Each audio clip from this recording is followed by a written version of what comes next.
warahmatullahi wabarakatuh.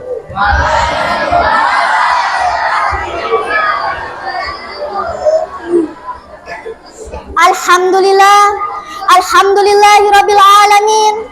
Wassalatu wassalamu ala asrafil anbiya'i wal mursalin wa ala alihi wa sahbihi ajmain. Amma ba'du. Yang terhormat Bapak Kepala Sekolah dan yang saya hormati Bapak Ibu Guru serta teman-teman yang dimuliakan Allah Subhanahu wa taala. Puja dan puji syukur marilah kita panjatkan kepada Allah Subhanahu wa taala yang telah memberikan kita nikmat iman, Islam dan kesehatan sehingga kita bisa berkumpul di tempat ini. Salawat serta salam tidak lupa juga kita panjatkan kepada Nabi besar kita, Nabi Muhammad SAW, yang telah membawa umatnya dari zaman jahiliyah hingga zaman yang penuh ilmu pengetahuan ilmiah. Pada kesempatan kali ini, izinkan saya untuk menyampaikan tausiah yang berjudul berbakti kepada kedua orang tua. Kita sebagai seorang anak diwajibkan untuk berbakti kepada kedua orang tua karena orang tua kita lah yang telah merawat, mendidik, membesarkan dan menyayangi kita sehingga saat ini. Pengorbanan orang tua sangatlah besar untuk anaknya. Kita tidak bisa membalas jasa kedua orang tua kita kecuali beradab kepadanya, bersikap sopan dan santun terhadapnya, dan selalu mendoakannya agar diberi umur yang panjang oleh Allah Subhanahu wa taala. Amin, amin ya rabbal alamin.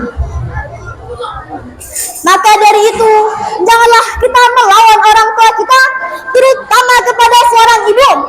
Mengapa demikian? Karena Rasulullah Shallallahu Alaihi Wasallam telah bersabda, ummuka, ummuka, ummuka, wa abuka. Ibumu, ibumu, ibumu, lalu ayahmu. Janganlah kita melawan ibu kita. Mengapa? Al-jannatu tahta aqdamil ummahat. Surga terletak pada telapak kaki ibu. Teman-teman, perlu kita ketahui, di balik kesuksesan anak dalam menggapai mimpi dan cita-citanya, terdapat peran orang tua di dalamnya. Ingatlah, tidak ada orang yang hebat tanpa tangisan seorang ayah, tidak ada orang yang kuat tanpa doa seorang ibu, dan tiada orang yang sukses tanpa ridha dari keduanya. Maka dari itu, janganlah kita merasa kaya, janganlah kita merasa sukses, dan janganlah kita merasa hebat, karena kesuksesanmu ialah berkat kedua orang tuamu. Carilah ayahmu, carilah ibumu, mintalah ridha kepada keduanya. Jika mereka masih ada, maka hidupmu akan baik-baik saja di dunia maupun di akhirat.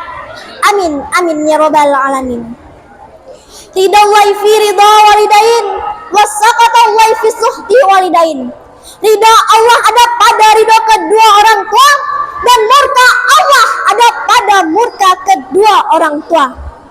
Kasih ibu sepanjang masa, kasih ayah tiada celah. Satu ibu dapat merawat 10 anak, tapi 10 anak belum tentu dapat merawat satu ibu. Betul apa betul? Jika mereka sampai pada usia uzur, maka tidak sedikit pun anak yang mundur, padahal Allah sudah menegur pada surat Yasin ayat 68 yang berbunyi, A'udzu billahi minasyaitonir rajim.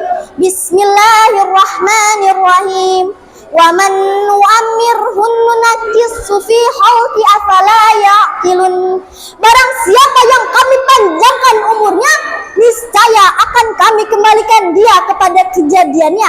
Apakah mereka tidak mengerti? 1 juta rakaatmu, 1 miliar sedekahmu, namun kau gores hati ayah ibumu, demi Allah harum surga haram untukmu. Na'udzubillahi min zalik. Teman-teman, marilah kita renungkan betapa besarnya jasa kedua orang tua kita, terutama kepada seorang ibu. Ia rela mengandung, melahirkan, menyusui dan mendidik kita hingga saat ini dengan hati yang tulus dan ikhlas. Maka dari itu kita harus berbakti kepada kedua orang tua kita dengan hati yang tulus dan ikhlas agar kita selamat di dunia maupun di akhirat. Amin amin ya rabbal alamin. Sebelum saya akhiri tausiah saya, marilah kita mendoakan orang tua kita agar diberi umur yang panjang oleh Allah Subhanahu wa taala. Bismillahirrahmanirrahim. Rabbi firli wali walidayya warhamhuma kama rabbayani shaghira. Ya Allah, ya Tuhanku, ampunilah dosaku dan dosa kedua orang tuaku. Sayangilah mereka sebagaimana mereka menyayangiku di waktu aku masih kecil. Amin amin ya rabbal alamin. Cukup sekian tausiah singkat yang dapat saya sampaikan. Apabila ada tutur kata saya yang salah, mohon dimaafkan. Wabillahi taufiq wal hidayah. Wassalamualaikum warahmatullahi wabarakatuh.